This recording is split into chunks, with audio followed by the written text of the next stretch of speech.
So you're charged with unlawful carrying of a weapon. You are facing up to a year in jail and or a $4,000 fine. We're going to do probable cause. You have the right to remain silent. Anything you say can and will be used against you. Shh. You have the right to have an attorney present. If you cannot afford one, one will be appointed to you, sir. Yes, Judge. On February 5th, 2025, the officer responded to a suspicious person with a weapon on 5900 Gulf Freeway. The officer made contact with the defendant, who was 17 years old. The defendant advised he was inside Jack in a Box while brothers were selling waters outside. The defendant saw a male rushing at his brothers with a knife, pulled out his gun, and pointed it at the male while telling his brothers to run. The officer performed a search on the defendant, locating a 9mm Glock 19, and the defendant advised he bought the gun from a friend for $150. I mean, Yes, Judge. In this case, the officer was going off the fact that he performed the search because he indicated there was a firearm. So he's going to the defense of others. Yes, Judge. It's another person. And it's just the way this is pled is because he's underage. He's below the age of 21. That's the way it's pled, Your Honor. You hear this? Hold on, I'm gonna go yell at somebody. Hold on. Don't know what's going on. Hi, Judge. Is this young man charged with unlawful carrying of possession for being under 21? Correct. Hold on, I've got a kit. Here's the GPS But I'm memo. more concerned about the defense of others. Did you hear it? I mean, No, hold on a second. Here's Here's GPS. Let me give you a lawyer, Mr. Yeah. Oh, I volunteer. I volunteer representation. Yeah. Give me a record, can you fill that out, please? I will do that. But here's a GPS memo saying that it's Hold on a second. unconstitutional. You know, representative gentleman? Oh, hell yes. Here's the Fifth Circuit saying that it's unconstitutional. Here is the United States District Court, Northern District, saying it's unconstitutional. Here's a motion to quash information. I'll just cross out the name. Great job. Yeah, I had to get in this fight yesterday and I'm teed up. Here you go, Mr. Tito. Thank you.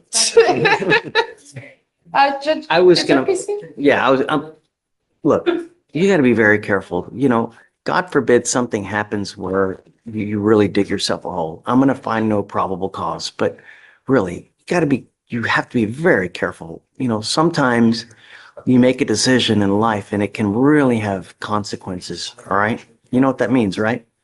Are you in school? It all starts with school, man. You got to get back into school. This is not a good way to go through life at 7. The more schooling you have, the more money you're going to make. Knowledge is power, my friend. Do it. Make something. Make me proud. Please. Kid's going to get dismissed. Be careful, friend. Yeah. Literally have all that on because I have a case in another court. I was going to find no PC anyways. So. This is where the judge's tone completely shifts. We're no longer talking about isolated mistakes. This is a pattern, multiple cases, escalating charges, and now a felony.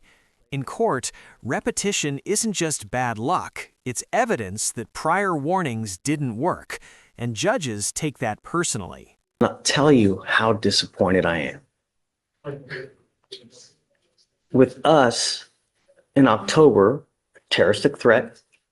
2 weeks later, another terroristic threat. 2 months later, a reckless driving. And now you've picked up a felony evading in a motor vehicle. Can you tell me what happened in the latest case, please? The evading, Your Honor? Please. Yes, Judge. So in the evading, it was on February 7th, 2025, and the officers observed a vehicle driving recklessly on Mason Road and initiated a traffic stop. The vehicle proceeded to drive at a faster rate of speed and changed lanes when unsafe through moderate traffic, endangering other drivers. The vehicle evaded for approximately half a mile and ultimately entered a parking lot and parked the vehicle behind a restaurant on Mason Road. And at that point, the black male wearing a bright orange shirt exited the vehicle to the driver's door and ran through a large tree bush and evaded on foot. And it looks like he continued to evade and he was approached as he ran on foot, moving across all lanes of traffic, ultimately coming to a stop due to him slipping and falling. So after evading for half a mile, he just ran on foot, Your Honor. Judge, I know that that's not our case down here. My assumption, this is a broad assumption, is that perhaps given Mr. Jenkins's recent run-ins with the law, maybe those cops are familiar with him in that area. I don't know, it didn't articulate how he drove recklessly for the initial stop, but I think Mr. Jenkins maybe has some, I think he expressed to me that he thinks he's being treated unfairly. Yeah. So I don't think he was doing this out of his own You safety. now have a fourth open. Let's pause here, because legally, this is huge. Evading in a vehicle already upgrades the charge, but running on foot afterward, that reinforces intent. The prosecution doesn't need to prove why he ran, just that he kept running. And in court, that screams consciousness of guilt. Refuse to comply with bond conditions. You have a reckless driving with us. You were ordered not to drive recklessly, and now you've picked up an evading in a motor vehicle.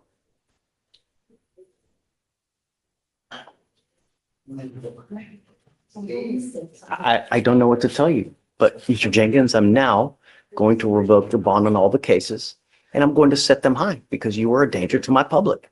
And I've told you over and over and over and over, if you endanger my public, there's only one thing I'm going to do. So now I'm going to set each of your bonds at 10,004. I am now taking away your privilege to drive. You will be signing an affidavit with me today promising me you're not going to drive, Mr. Jenkins. And I'm going to tell you that if I find, because I don't know if you're going to bond out, your now bonds are going to set up at about $40,000. So if you do bond out, you're going to be signing an affidavit with me today promising me you're not going to drive. If I find that you drive, and I'm also going to put a weapon on here, if I find that you're in possession of a weapon, I can have a contempt hearing. You can be facing an additional 6 months in jail and a $500 fine every time you drive. Do you understand? Yes, sir. I'm also going to order you to have a curfew of 7 p.m. to 7 a.m. We have resources here.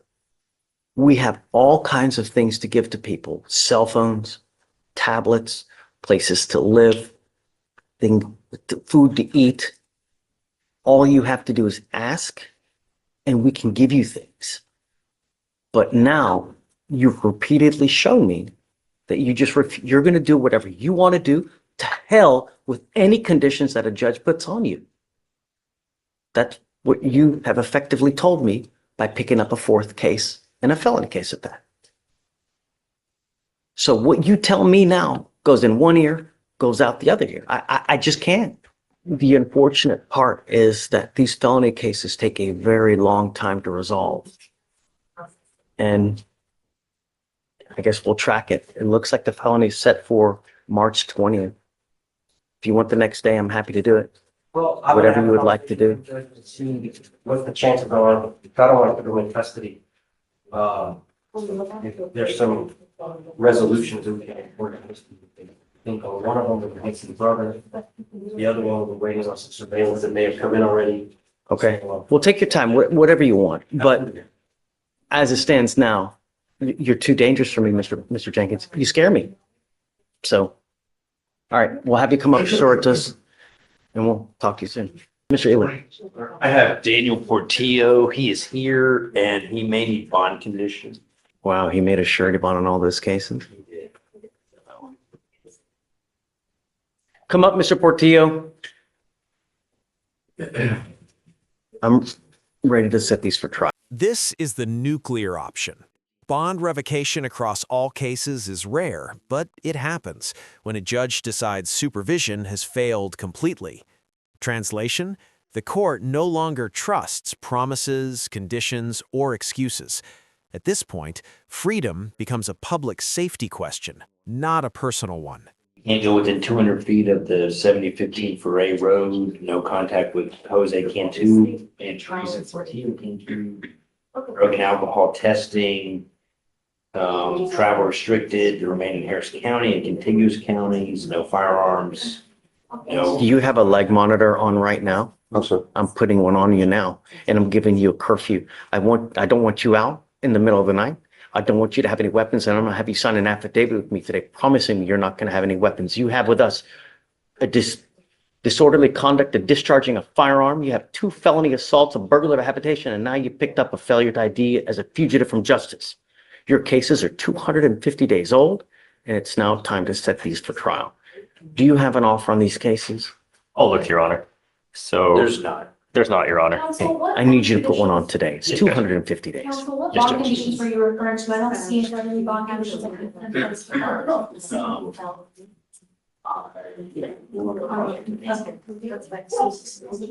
are you looking at the motion for bond conditions or the file bond conditions?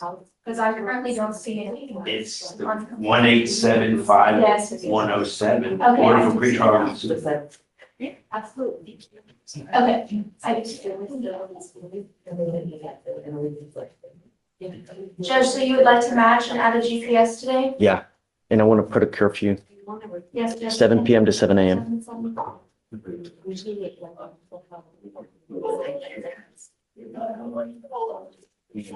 Seven to five. Your Honor, he is working in construction from 7 to 5, so. I'm ready to put these babies to bed. I'm not dealing, I mean, it's just way too much drama for me. Mr. Portillo, we have way too many, so I'd like you to put an offer today. Yes, Judge. I want you to speak with your lawyer to see if that's something that you guys, if not, I'm setting your cases for trial today. Do you understand? Take a seat for me, sir. Judge, would you like to remain in Harris County as well? Yeah. I have quite a bit of history with Mr. Portillo, not only with the 5 open cases, with other priors that we have had with him. And so let's see, can you put an offer on the cases? Let's see what you guys want to do and then come back and just let me know. Okay. Please. Armstrong? And I just got discovery today on the new one, so 250 days, well, the you new one just is, got the new one discovered. is from December. I mean, there's everybody else. Okay, I'll give you one reset. Okay. I didn't realize that the case is from December. I was looking at the first one where it's from 2023. I So, mean, I was appointed December 19th, so I mean, this is really, okay, I'll give you a setting. okay. Just way too much drama for me and just too much. And it's time for, He does have, I think, felony on March 12th, so could I do it maybe after that to see, and then if it's done at that resolved. setting, when we come back. I mean, is discovery complete on the failure to ID? On the Feldo ID? Let me see, Your Honor. I mean, I just talked about it. Yes, Judge. Discovery is complete on the Feldo ID. Okay. It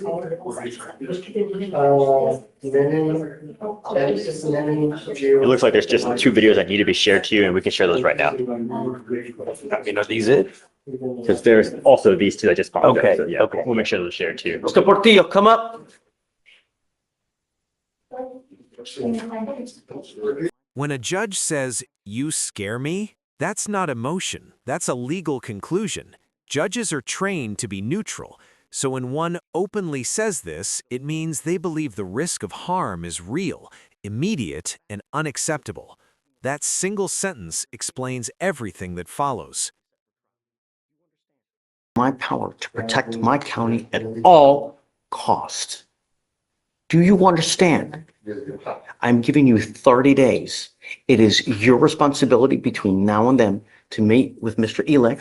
When you come back, you must either accept the plea bargain agreement or your cases will immediately be set for trial. You understand? Come on. Okay, you got it. I have Mr. Jose Borrego here. We are, he has an assault family member. Shh. Is this Mr. Borrego? Yes, correct. And we're asking the court to change or lift the protective order. This is an alleged incident that happened in August of last year. Since then, he and the complaining witness have been co-parenting. She is here right now. It has been very difficult to co-parent because of this protective order in place that they're trying to abide by. He's having to get hotel rooms so that he can have a place to stay. It's difficult with work. Also, she needs help with the child, and this protective order just has been difficult. If there's a protective order and they're not supposed to be together and they're here together, that's not a good. They did not come together. So I don't know anything about your cases. We're going to do probable cause. You have the right to remain silent. All I know is that you're charged with assault of a family member. You're facing up to a year in jail and or a $4,000 fine. We will do probable cause. You have the right to remain silent. Anything you say can and will be used against you. You have the right to have an attorney present. If you cannot afford one will be appointed to you, sir. Yes, Judge. The complainant and the defendant are dating, and on August 23rd, 2024, the officer was dispatched to a family assault, and the complainant stated a verbal altercation began while she was in the car. The complainant exited the vehicle with her child, ran towards the home, and the defendant ran after her. The defendant took the baby and put the baby in the car. The defendant then grabbed the complainant's phone and smashed it to the ground. The complainant stated they got back in the car, and the defendant stated he was trying to drive into a box truck to kill them. The complainant grabbed the wheel to stop the defendant, and he bit her left forearm. The defendant began punching her in the face with a closed fist approximately 2 to 3 times. The defendant then stopped at the gas station, dropped the complainant and the child off, and left. The officer observed the complainant had visible injuries to her left forearm consistent with a bite mark, scratches to her face, and bruising on the left portion of her upper right arm. Guys, I guess, do you want to go do the rip? Your Honor, we could reach out to our DVD prosecutor. CW's here. Yes, Judge, it's also. That was- Yes, Judge. So we would need to reach out to the DVD prosecutor to allow him to perform the rip. Okay, let's do this. The first thing, I want to know what she says, you know, Okay, honor her wishes. of course, I don't Judge. know what her feelings are. I spoke with her, Judge, and she is in the position she does not want to go forward with the charges. She wants Mr. Borrego to be in her child's life. Because of this protective order, it's been extremely difficult to co-parent. I spoke with her. I will let the prosecutor speak with her alone. Is that his biological child? Correct, yes. Okay. Mr. Borrego, take a seat for me in the jury box while we get everything done.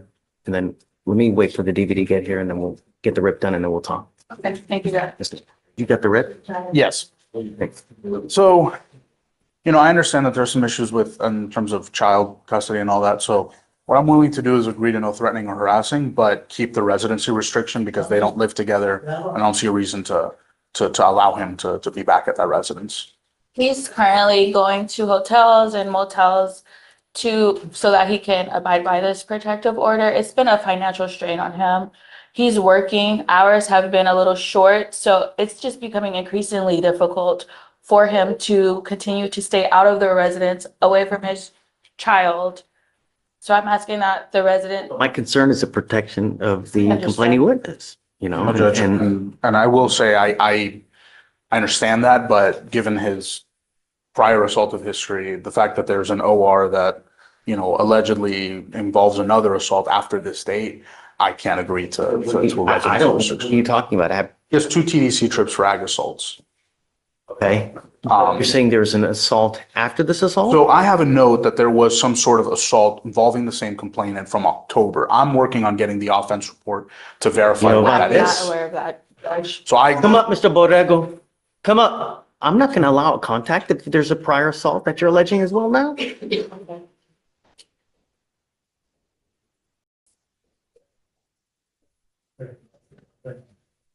Yes, sir.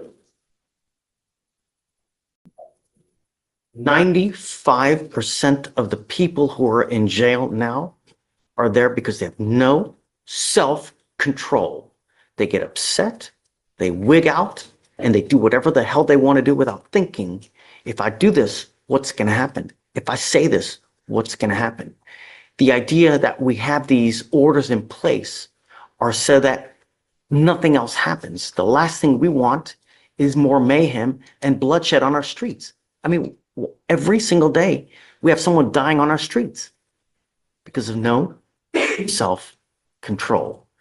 They're alleging that there's a prior assault with the same complaining witness. I get it. I know that you say no. I get everybody. What do you think? If I had one strand of hair for every person that said that, I'd have a beautiful head of hair. But I'm here to protect every person in this county at all costs. And they're saying you have this assault now. They're alleging so I don't want any contact. I will let you talk to your lawyer. You guys can hash this out. So hold on. I don't want you to talk here. You guys go out there, take your time. There's no rush. We have a lot of time to work things out. But if I have you charged with assault and they're saying that there's a prior one, it's just not going to happen. I get it. You guys talk, but I don't want you to have contact with this person. Don't. If I find that there's a protective order in place, you have to understand that an assault, you pick up a VPO, a violation of protective order, it's one of the worst cases. We can have a hearing to hold you at no bond when you violate condition on these types of cases. You guys go talk, see what you can do about explaining, but all right, please. So Judge, as of right now, the state wants to do, we're doing no contact. We're gonna leave the protective order as is. Okay, I mean, it's okay. Thank you, Judge. all right. Okay.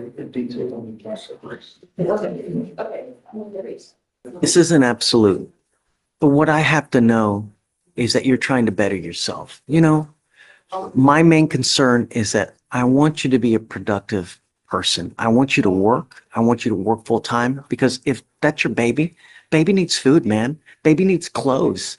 They still eat. The baby needs stuff, you know. My other main concern is that you're alcohol and drug free. And if you can show me that you're productive, that you're working full time and that there are no issues, we can always revisit it. It's never absolute. But I want to know, look, I don't want to hurt you anymore, you know, but I want you to be the best person you can be. And when you're in that space, that's when you go back because that's when you're the most helpful. Now, when you're all stressed out and all the shice is here, I don't want something further to happen. That's it. Okay. So look, it's not absolute. Show me that you're a good person. Show me that you're working, you're alcohol, drug free. Come back and we'll talk. All right? Okay. Thank you. Morning, Mr. Hunt. You're charged. Can you spit the gum out? You're smacking it like a. Yes, sir. You were charged with assault of a family member. You were facing up to a year in jail and or a $4,000 fine. We are going to do probable cause. You have the right to remain silent. Anything you say can or will be used against you, sir. You have the right to have an attorney present. If you cannot afford one, one will be appointed to you, sir. Yes, Judge. The complainant is the defendant's mother. On January 3rd, 2024, the officer was dispatched to a family violence call and met with the complainant who stated that she was discussing a prior incident with the defendant when he became irate and punched the complainant 3 times, causing pain. The officer then spoke with a. She hit me first. Just trying to, Mr. Hunt, we're just trying to figure out what's going on. That's it. And Judge, the officers then spoke with a witness who observed the incident and physically restrained the defendant. So you have an agreement to do the PTI program, right? That's multi-version. All he has to do is just go get evaluated. Am I right? Yes, sir. Mr. Hunt, you've been given a great offer now where all you have to do is get evaluated. If you do that, they're going to dismiss your case. It's food. It's not fair, but it's food. All they want you to do is speak to someone and they're going to dismiss your case. Is that not fair? That's fine. Do we know, have you reached out to the complaining witness to see, is he currently living with complaining witness? Do you know? Let me see. I'll read the RIP notes, Your Honor. So we don't, I guess we didn't ask whether they live together, but the complainant did tell us that she's fine with no threatening or harassing as she wants to be in contact with him. Is he living with mom now? Okay, sorry. Is the complaining witness his mom? The mother. Okay, yes, the mom. He is, but she's very involved in getting him his treatment and providing a stable home for him. So Okay. we would ask that it would be no threatening or harassing as well. Mr. Hunt, The only thing I'm going to ask you is please do not have any threatening or harassing contact with your mother. Do you understand, sir? Yes, Your Honor, respectfully, we would request that we wait till our DVD prosecutor gets here just to see what his opinions are on what the bond condition could be, and we can email him immediately to get him in here. Has he done the rip? He did the rip, but we don't know if he has any concerns based on his conversation with her, based on because we don't know what his impressions were. And Judge, if he was able, if he doesn't have any contact with his mom, he would have nowhere to go. So, No, I'm saying if there's any further things that he'd like to. Getting the girl I want to, this people don't understand. That's why they worry about me and I got mental health issues, supposedly. And I don't be hearing shit people talk to me, so. Yes, ma'am. we could talk. Mr. Hunt, we want to help you. That's all we want to do. No one's here to try to hurt you at all. All we want to do is make sure that nothing happens where you're going to end up going back to jail. That's all we want. So just don't have any weapons, no threatening, harassing with mom, and that's it. So we're going to have you just take a seat real quick. We'll have you sign the conditions and then you guys are good to go. Okay. So I'm not going to reset it yet just to see if they have anything else that they would like to add for now. And Okay. then we'll. And then Judge, I'm also here on Miss Armstrong. I'm a Jafrisha Bill's associate. And she's given me permission to get a reset on her, so I just wanted to see if there's anything else supposed to do. Can you file those conditions on Hunt? There are pretrial conditions for those exact ones that you ordered already in place, if you would like to keep those. Hunt? Yes. The no threatening, no harassing, magistrate. and no weapons? Yeah, we'll just keep it then. Okay, that's what I was letting Alex know. They have those in place. Okay, so we can just get a Yeah, reset. he didn't need to sign anything. Okay, sounds good. And sorry about Miss Armstrong. She already appeared. I'm her attorney's associate and she gave me permission to just come and collect her. Oh, She- yeah, She okay. stopped by, so if I could just get her reset. Okay, perfect. Absolutely. And she comes. Okay, come on, Miss. Thank you, Judge. I don't know if she signed, have you signed conditions with Armstrong? After the reset. Okay. Thank Okay, you. thanks. Oh, is it a waiver? Yeah, that's it. That or does time of the- Okay. Good morning, Melissa Black. How's jail? The thing is that this is going to continue to happen until you resolve those cases out of state. You have an open case in Tennessee, right? Georgia. I know Georgia, but you also got one in Tennessee and that Kansas. Kansas. Both of those cases will haunt you until the day you die unless you go back and handle those cases. However, it may be all of just hiring a lawyer and reaching out to the courts in Kansas because it's a suspended license case. But it's always going to trail you until you go take care of it. Your lawyer's asking me to set you a bond and I'm going to, but I have to make it sufficiently high that you realize that we mean business, that you have to go back to Georgia to take care of that case. Do you understand?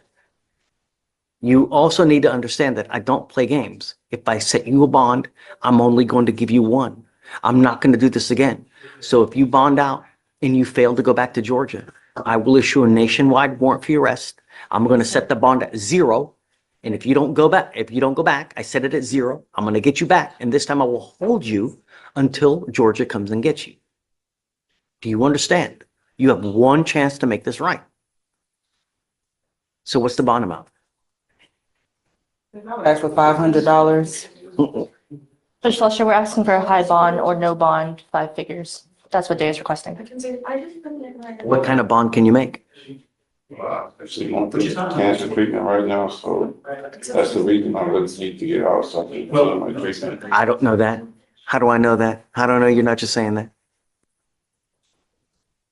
Regardless, you have to go back to Georgia.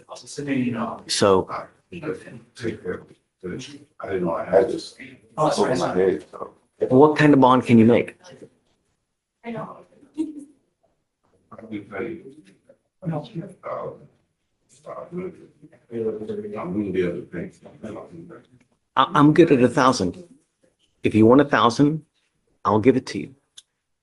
But I'm not going to play this game, Mr. Black. So this is an extremely low bond. If you don't go back, it's really not going to end up well for you, especially if you have if you're undergoing treatment for cancer, because understand that if you don't go back and take care of that business and I have to issue a warrant for your arrest and we get you back, you're probably going to be sitting months in there waiting for Georgia to come get you. I was called from. You understand? Okay. Where the line starts. I'm set about $1,000. Thank you, Judge. And did you tell? Yeah, you have 2 weeks from the date of your release to go turn yourself into Georgia. Don't go on a plane because they're going to arrest you. You got to find another way to get up to Georgia, and you have to go turn yourself in. Do you understand? If you don't do that within the 2 weeks, I will issue a warrant for your arrest. Council for reset. Okay, Mr. Black, good luck. Good job. I don't know if I like the result, but how old are you? Are you sure you want to do this? Because the problem is that, you know, when you plead guilty, you know, life is hard enough as it is. And when you continue to rack up convictions, all you're doing is you're hosing yourself. It's really hard to get a job. When you start getting all these convictions, you're just making it so much more difficult, man. You know? I don't remember what he had in Louisiana, but I hope that's resolved. Okay. Just straighten up, fly right. If you're hanging out with bad people, don't. Because they're just going to bring you down. What you're doing now is you're pleading guilty to this offense. It's going to go on your record. It'll be there for the rest of your life. This is an enhanceable offense, meaning that if you ever run from the cops again, you will be charged with a felony offense. You're looking at years instead of days. You understand? So no deferred, anything like that? Yes, Judge, the only offer is the jail offer. Okay, so Mr. King, you're charged with evading arrest or detention. You're facing up to a year in jail and or a $4,000 fine. You guys have worked out an agreement where they're offering you 22 days in jail with credit for the 22 days that you've done. By pleading guilty to this offense, it's going on your record. It'll be there for the rest of your life. You can never take it off. So you give up the right to a trial, right to compel witnesses to test on your behalf, confront and cross-examine your accusers. If you're not a citizen, there are possible immigration consequences. You can be deported, excluded from the country, denied naturalization. You give up the right to appeal. So it's final today and forever. You want to do this? How do you plead to the offense, sir? I'm going to find you guilty. I will follow the agreement. I'm going to sentence you to it. Good luck to you, sir. And I'll roll the court costs. Okay. Good morning, Mr. Eli. How are you? You look great. You know, when you're clean, you know, you look great. You coherent. The unfortunate thing is that we got to keep you here for that to happen. So you said right now in the felony court that there's nothing, right? No, I'm gonna check last night, looking for, ribs, meds, warrant, blood. Looks like they just got a lab report yesterday, so they're still getting evidence as of now. I don't have that, but, and I think that it's gonna take a while to play out, Shreya. And I'm willing to hold as well, because I'd like to see what's gonna happen, because I'm not giving up on you. You know, I'm gonna see where this plays out, and I'd like you to go into treatment as well. I think that's the appropriate thing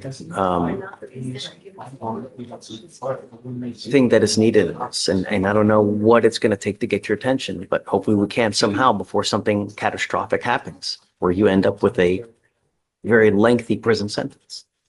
So, Shreya, let's just track it. So you're set for the 10th of March. We'll set you for the day after, and we'll see what happens. Judge, after. Of course. Absolutely. All right, Ms. Eli, we'll see you soon. Mr. Samuel, you were charged with driving while intoxicated. It's elevated to a Class A misdemeanor because of the high blow. You are facing up to a year in jail and or a $4,000 fine. You have worked out an agreement where they're offering you 3 days in jail with credit for the 1 day that you've done. You need to understand that by doing this today, this charge will go on your record. It will be there for the rest of your life. From now on, if you pick up any more cases, you will be facing a minimum of 90 days in jail. No more slaps, the proverbial slaps on the wrist. It will go on your record. So if you were pulled over in a car and an officer comes up to you, they smell alcohol, and they see that you have a prior DWI, it's probably not going to go well for you. And if you're not in this country with permission and you do any kind of jail time, get ready because immigration will probably put a detainer on you. Do you understand?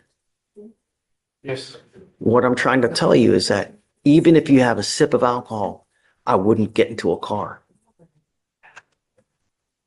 You're giving up the right to a trial, right to compel witnesses to testify on your behalf, confront and cross-examine your accusers.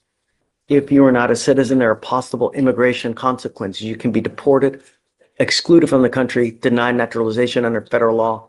You give up the right to appeal. Once you plead guilty, it will go on your record. You can never take it off. Is this what you want to do? Yes. How do you plead to the offense, guilty or not guilty? That's I'm going to find you guilty, sentence you to 3 days in jail, give you credit for the 1 day that you've done. DWI is big business. There is a $3,500 surcharge that normally applies with this type of case that you would be required to pay. We all make mistakes, but the idea is that you don't continue to make decisions that endanger other people. A second DWI is a $6,000 surcharge. If you pick up a second DWI, get ready because you'll probably get took. Do you understand? I will waive it for you now. But if you don't make any right decisions in the future, get ready. Did you say guilty? I did plead to the offense, guilty or not guilty.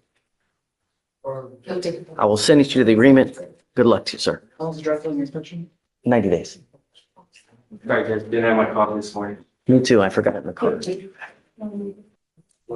If the other case, is this still open upstairs as well, or does Yes, this? but we're hoping to get that resolved based on this. Got it. Do you have an agreement with that? They're going to do? We have not yet been added to that case. I'm just an associate standing in for Mr. Adams, so I'm not sure what communications they've Does had. Mr. Adams represent him upstairs? Do you know? I don't think he's been signed on to that case yet, though. All right, Mr. Henderson, you're charged with terroristic threat. You're facing up to 6 months in jail and or a $2,000 fine. You guys have worked out an agreement where they're offering you 20 days in jail with credit for the 20 days that you've done. You need to understand that this charge will go on your record. It's going to be there for the rest of your life. From now on, you're facing a minimum of 30 days in jail. It's very possible that if you continue with the same course of conduct, that they can use this to enhance you. You could be potentially facing a felony offense if you continue with the same course of conduct. You understand? Sure. So it would be very, very careful. You give up a lot of rights by entering into this agreement. You give up the right to a trial, right to compel witnesses to testify on behalf, confront and cross-examine your accusers. If you're not a citizen, there are possible immigration consequences. You can be deported, excluded from the country, denied naturalization. You give up the right to appeal. Once you plead guilty, it will go on your record. You can never take it off. You understand? Sure. Do you still want to do this? Sure. How do you plead to the offense, guilty or not guilty? I'm going to find you guilty. I will follow the agreement. I'm going to roll your court costs so you won't owe anything. Good luck to you, sir. Thanks. Please see the clerk. Eris Armstrong. Ms. Armstrong, you're charged with driving while intoxicated. You're facing, thank you so much, Deanna. You're facing up to 6 months in jail and or a $2,000 fine. We're going to do probable cause. You have the right to remain silent. Anything you say can and will be used against you. You have the right to have an attorney present. If you cannot afford one, one will be appointed to you, ma'am. Yes, Judge. On February 6, 2025, the officer observed a vehicle on Katy Freeway, failing to maintain a single lane and swerving into adjacent lanes. The officer paced the vehicle at 72 miles per hour in a 60 mile per hour zone. And while pacing the officer, the vehicle continued to fail to maintain a single lane and fluctuate between speeds of 68 miles per hour and 74 miles per hour. A traffic stop was then initiated, and the officer made contact with the defendant, observing a strong odor of an alcoholic beverage. The defendant stated she dropped her phone, and that's why she was swerving. And she further stated that she was coming from a bar and admitted to consuming 2 shots of tequila. Standard field sobrieties were conducted. HGN 6 out of 6, walk and turn 3 out of 8, 1 leg stand 2 out of 4. The defendant was read the DIC and considered a breath. The results were 0.145 and 0.156. Ma'am, I'm going to find that there's probable cause to go forward with your case. I'm ordering you as a condition of your bond not to consume alcohol, illegal drugs, or unprescribed controlled medication. I'm going to randomly test you. If I find that you're consuming alcohol or illegal drugs, I'm going to revoke your bond, put you in jail. No more PR bonds. Do you understand, ma'am? Can you run the license, see if she has a valid She's license? eligible, Your Honor. All right. As long as you have a valid license and liability insurance in your name, you may continue to drive. Just be careful. For now, I'm going to have you go to Victoria, sign a reset. Have you get with Felicia for bond conditions, and then we'll just have you with. Okay, ma'am? Please. You were Ms. Self. Ma'am, you charged of driving while your license is suspended. You're facing up to 6 months in jail and or a $2,000 fine. We're going to do probable cause. You have the right to remain silent. Anything you say can or will be used against you. You have the right to have an attorney present. If you cannot afford one, one will be appointed to you, ma'am. Just don't say anything at this point. You have the right to remain silent. I don't want you to say something that hurt your case, okay? Yes, Judge. On February 5th, 2025, the officer clocked the defendant traveling 45 miles per hour in a 30-mile-per-hour zone on Northgate Crossing Boulevard. The traffic stop was then initiated and the officer made contact with the defendant. The defendant handed the officer an expired Texas driver's license, found to be not eligible, and the defendant admitted to not having financial responsibility or insurance for the vehicle due to past traffic fines not being paid. The defendant further stated she did not have coverage for the vehicle because she knew the driver's license was expired and that she owed fines. And I'm going to find that there's probable cause to go forward with the case. So can you run it now? Make Yes, sure Judge. that it's suspended. It's not eligible, Your Honor. Ms. Self, I'm ordering you not to drive. This is a condition of your bond.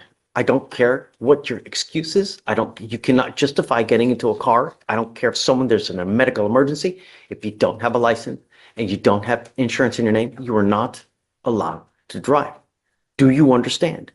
You will be signing an affidavit with me today promising me you're not going to drive. If I find that you do, I can have a contempt hearing. You can be facing an additional 6 months in jail and a $500 fine every time you drive. It's an offense in and of itself. Expired or suspended? That's something that you're going to have to find out. It is your responsibility to go to DPS and find out, hey, what do I need to do? I can give you the phone number, but it's your responsibility to call them and figure out what you need to do to get it back. This is the number to the driver's license division to DPS. When you call them, you must call them at 7 in the morning. Do not call at 8:01, 9:30, because you'll never get through the phone lines. You have to call right when the phone lines open up, which is at 7 in the morning. You'll get through and you need to ask them what you need to do. You need a lawyer for this case. Would you like to apply for a court-appointed lawyer? Okay. I already have it on file, so we don't need to do it online. All right, I'm going to have you come up here, swear to us that you're not going to drive. I'm going to get you to Victoria to sign a reset. I'll have you take a seat in the jury box while I find your lawyer, okay? I'm back again for Mr. Herrera. We ended up resolving the case this morning through a plea. We went over, I got the It contract. doesn't matter. It doesn't matter. Okay. But you sure this is what you want to do? Okay. Jesse Herrera, come up. So it looks like you guys were going to work out a PTI, but now you just want to plead guilty. Yeah, yes, sir. Are you sure? Yes, sir. You got to understand that this is a lifetime decision. So don't take it lightly, because once you do this, there's just no turning back. You can't come back next week and it's like Target where you want to return it. There's no buyer's remorse here. Yeah. Okay. If you were 18, it'd be something else, but you're older than 18. So you understand that actions have consequences, right?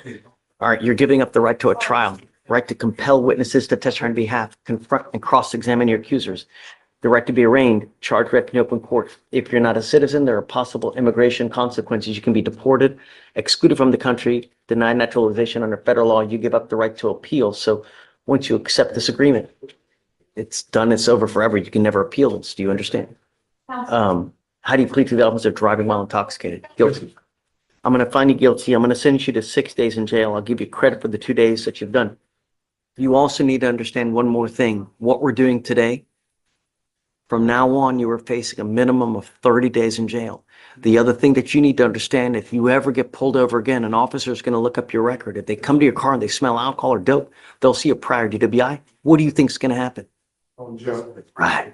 So if I were you, even if you have a sip of alcohol, I wouldn't get into a car because it's huge risk. The other thing is that there's a surcharge of around $3,000 that they put on you.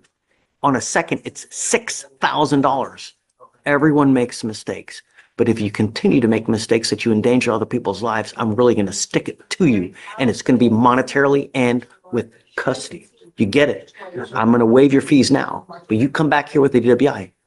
Get ready. All right. Thank you, Judge. All right, guys. Good luck. Oh, I have to suspend your license. I have to suspend it. I'm going to do it for the minimum, which is 90 days. Don't drive until you get a license, okay? Even though it's already been suspended for 90 days? I have to, yeah. On top of that? Does he have an ALR suspension? There was an issue with the ALR hearing and he never had a letter come through, long story short. Did it get suspended through It the was ALR? suspended through the ALR. Okay, I can credit you for that, for the suspension, but you're gonna have to get them the dates so I can they get the can, dates. yeah, okay? You were charged with 3 cases. You were charged with 1 count of assault of a family member. You're also charged with 2 different counts of harassment. You have worked out an agreement where they're offering you 40 days in jail with credit for the 40 days that you have done on the assault case. And they're going to dismiss your 2 other cases. This is how you understand the agreement. Yes. You need to understand that this is a very serious matter that you're undertaking at this time. You're pleading guilty to this assault. It will go on your record. It will be there for the rest of your life. There is also what's called an affirmative finding of family violence. That means that if you ever pick up another case like this again, you will be charged with a 3rd-degree felony. You will be looking at a minimum of 2 years in prison, a maximum of 10 years in prison. And it doesn't have to be a knockdown punch to the face.